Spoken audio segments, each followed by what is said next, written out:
Hello, this is Faith at Faith and Books. I'm sorry about the lighting up there. I'm just going to do a quick book review of Eagle Against the Sun. Can you see that? Eagle Against the Sun. Yeah, by Ronald H. Spector. It's Eagle Against the Sun, The American War with Japan.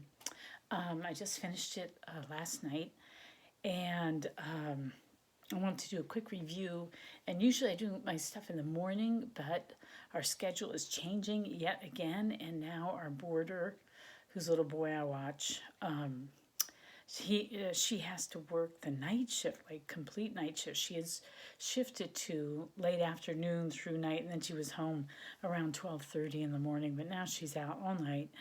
So I just don't know whether I'll have time in the morning. If he wakes up early, I'll have to be there to watch him because she's going to have to sleep. So it's a bad situation. Hopefully it's only going to last through June. But anyway, so I thought I'd take advantage of a few minutes I have now and do my review of this book, which I've been reading very slowly since I think February, not sure. I finished The Rise and Fall of the Third Reich, and that covers the European theater of World War II, and then this is obviously the Pacific. And I was interested in that because my father was a Navy pilot, and he flew the F-6F Hellcats off of carrier ships. And so I really wanted to learn more about war in the Pacific because, of course, growing up, he told stories and I never really listened. And so this is a very broad, sweeping overview. It's really military history. It's got lots and lots of facts, and it's a really complicated subject matter. So there's lots of names and battles and islands and, this division and this general. And I mean, there's just a lot of detail that I didn't know. So it was really kind of just went right over my head. And plus I was reading it in fits and starts. So sometimes I would, after having not read it for a few days, I'd pick it up and I just would be completely lost for a few pages before I figured out where I was or I remembered what had happened before. So probably didn't read it in the best way, but I'm still really glad that I read it. At one point I was about to DNF it because I just was too bogged down, and then I decided, no, I really do want to know what happened because I was spurred on by the idea that I was going to finally reach the part where my father was involved. He, I know, was fought at Okinawa and, Iwo Jima and then Okinawa. So I wanted to get there and see if he said anything about, my father's type of participation, which was the F-6F Hellcats. And he mentions them in passing. There's just not very much at all. So that was a little bit disappointing. But it's just a huge, huge topic. I'm glad I read the book. Now I have sort of a better understanding.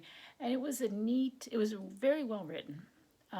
It was neat in that it taught me about things I had never thought about, like how the Navy learned to fight, because before World War II, it was battleship against battleship. That's how they fought. That's how men had always fought at sea. But now with aircraft, it wasn't like that at all. The Japanese would take over an island and they would build these incredible defenses, these tunnels and caves and these pillboxes, and they'd have this incredible like hidden defense, a really complex defense system. And then the Americans would have to come somehow get onto the island and then work their way up to, taking these pillboxes and these defenses from the Japanese. And it was really hard and it cost a lot of casualties. And so the Navy had to learn how to do that. And they developed amphibious boats that basically could go right up onto the shore. Because, what was it, the battle, I forget which battle it was, they couldn't get in far enough because the tide was different from what they had expected. And so all these Marines got out and they were just shot while they were still in the water trying to get to the beach. They were just mowed down. So they realized they had to really figure out technologically how to do that better. They also, because these islands are so far away, they figured out carrier ships where you could land, you could take off and land on a ship. And that's the kind of flying my father did. And they learned how to soften up. They were called softening up, meaning they would bomb beforehand to try to make it a little easier. And then they would, they developed these systems for invading the island and having, bombing and, Air Force working from above, kind of covering the Marines as they're trying to come aboard. And the other, not aboard, but onto the island. And the other interesting thing that I had never thought about was that there was actually a competition going on between the Navy and the Army, because MacArthur was the Army stationed in the Philippines, and then the Navy was like Nimitz and Halsey, and they had to work together. They had to figure out what was their territory, what was their job, and how they were going to interact. And that took a lot of diplomacy and really skill in negotiating, and there are a lot of egos involved. And the book also points out just some misjudgments that in the thick of battle, sometimes these generals or admirals just didn't make good decisions. And later on, looking back, it's hindsight is 2020. You could see that they just made the wrong decision and made things worse. So they were really learning on the job. So the book starts with pre-Pearl Harbor, because we were already really having very tense relations with Japan, because it had become this militaristic aggressor state, and it invaded parts of China, and it was taking over various countries or islands near it. And so there was a lot of tension, and we were actually expecting a strike by them. We knew how to decode their messages, but we did not expect it at Pearl Harbor. We thought it was going to be in the Philippines or someplace closer. We didn't realize that they could get all the way to Pearl Harbor, which is really far. So that's what really surprised us. Anyway, it was very interesting. I learned a lot. It's all going out of my head now. It follows chronologically. It just goes through all the different battles, and then about halfway through, he stops and he talks about all these different developments, like women, like the WACS, WACS, coming in, and that was a brand new thing. What were some other things that were just brand new? He talked about learning how to read the codes. He talked about espionage. He goes into what happened in India and Burma, and all the Thailand or whatever. What was it before Thailand? But what was going on there as well. So it was really interesting. It was very sweeping. Survey of the whole Pacific theater, and then of course at the end it concludes with the dropping of the atomic bomb on Hiroshima and Nagasaki, and the questions that that are still unanswered. That did we really need to do it?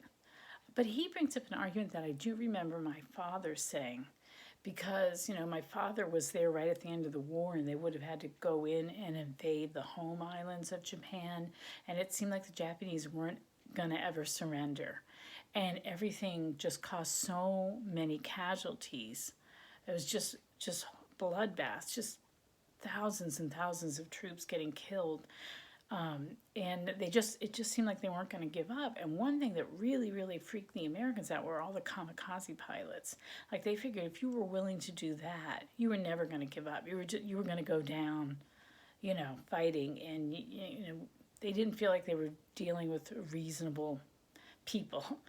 And because the bomb had been developed, and there were other countries that were starting to develop it too. That they sort of just said, okay, we've got the advantage, and maybe this will end it. Whether it did or not, whether they would have surrendered anyway, that's just what people speculate. I mean, it's a terrible thing that ushered in this terrible age. But, you know, I don't know. I don't know how it would have been avoided. So anyway, so that's my review. I did enjoy it. It's Eagle. I'll put the link below. It's Eagle Against the Sun by Ronald Spector, and you can get it in hardback, paperback, Kindle, audio. I think Audible. So I recommend it if you're interested in just a really sweeping view of the Pacific Theater.